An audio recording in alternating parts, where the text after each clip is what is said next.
Welcome back. Keika Okamoto is a Japanese woman who spent a year in Syria learning Arabic in 1997. She studied cultural anthropology in the University of Denver in the US, and she has also a master's degree from Kyushu University in Japan. Keika participated in our TV program and shared this video. مرحبا، السلام عليكم. أنا اسمي كيكا. أنا كنت بالشام ودرست اللغة العربية بالمعهد بالمنزل. أنا كتير حبيت سوريا وبسطت كتير. First of all, I'd like to say thank you very much to all of the generous, merciful, honest, sincere, and brave, and quite respectful Syrian people who are trying to protect the Syrian culture, the Syrian traditions, and the Syrian customs that I loved. What are her memories from Syria? I had a really good time there.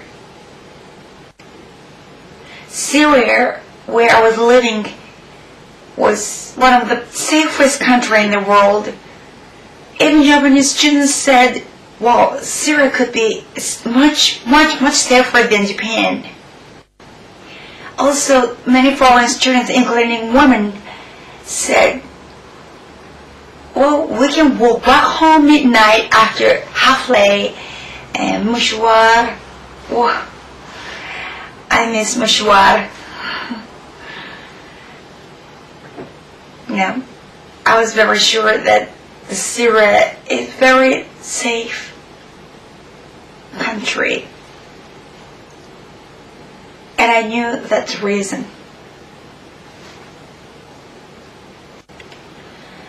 Generally, Syrian people are very friendly, especially to the foreigners. تاكل معي and I always شبعت كتير. I never felt hungry while I was living in Syria. Syrian people are always welcoming foreigners and providing them food and room to stay, and well, these kind of things have never really happened in Japan. I really love Syria and the Syrian people, and I even regard Syria as my second homeland. Syria was not so-called rich country, but culturally rich country, I believe.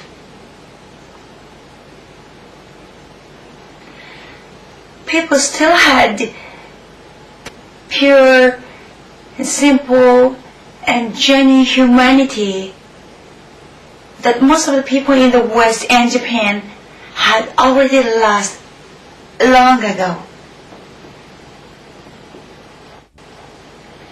That's why my experience of living in Syria had totally changed my life. I learned how to live as a human being in Syria.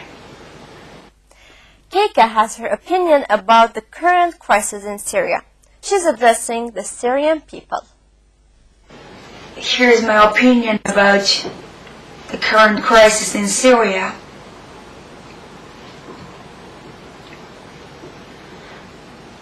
I think we in the whole world must apologize to all of you. The world mainstream media, including Japanese media, have been manipulating, fabricating, twisting the facts in Syria.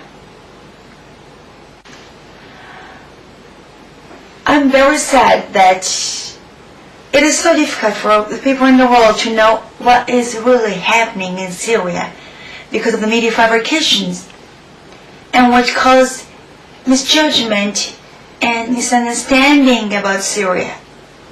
Alhamdulillah, unfortunately, I have many honest Syrian friends. That's why I could know the world media had been lying to us. I am a non-Syrian who doesn't have any right to intervene in the internal politics inside the Syria. But non-Syrians who noticed that the media is lying to us must raise our voice to the world that there is a huge responsibility that the whole world has to take. Keika knows the war in Syria is far from the term civil war between two Syrian parts, as if the world around was just watching Syrians fighting themselves. I think this war is not simple as A versus B. I have been keeping insisting that this kind of narrowed A versus B binarism is the most dangerous way to summarize this war. And I think this war is not only the Syrians' fault, but also each of the countries, each of the organizations which are trying to seek for the profits from letting Syrians damage each other themselves had to take responsibilities.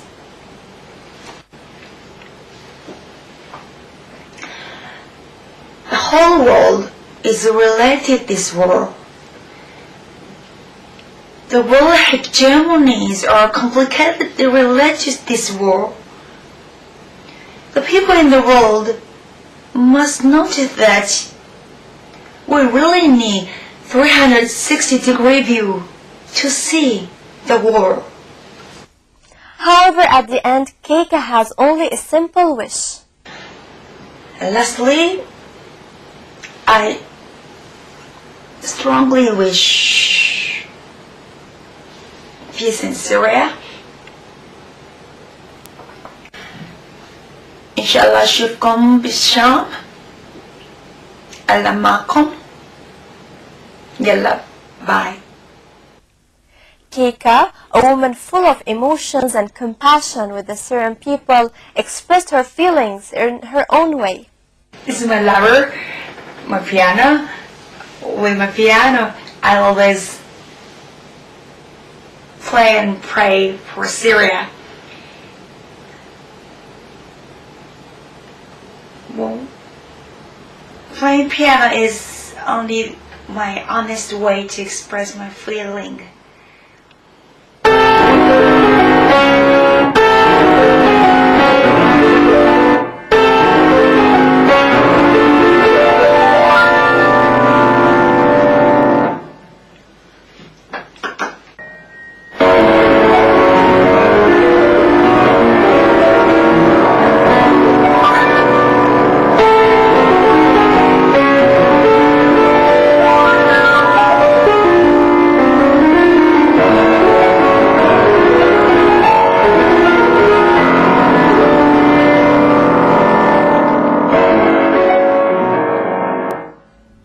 Keika's page on Facebook reflects all the meanings of peace and love for Syria.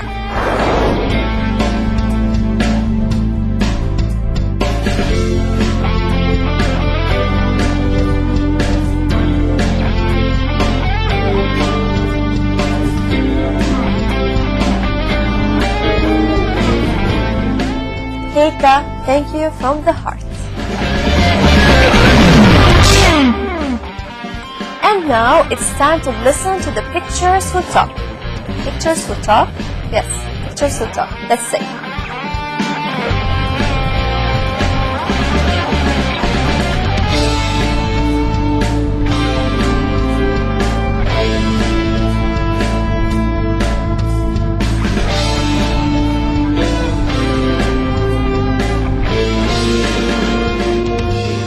I talked about my desire to promote institutional change in parts of the world, like Iraq, where there's a free press and free religion, and I told him that a lot of people in our country, would hope that Russia would do the same thing. I fully understand, however, that there will be a Russian-style democracy. We certainly would not want to have the same kind of democracy as they have in Iraq. I will tell you quite honestly. Just wait. Thanks for watching us and looking forward to receiving your feedback on our Facebook page. Take care and we'll meet you next week. Bye.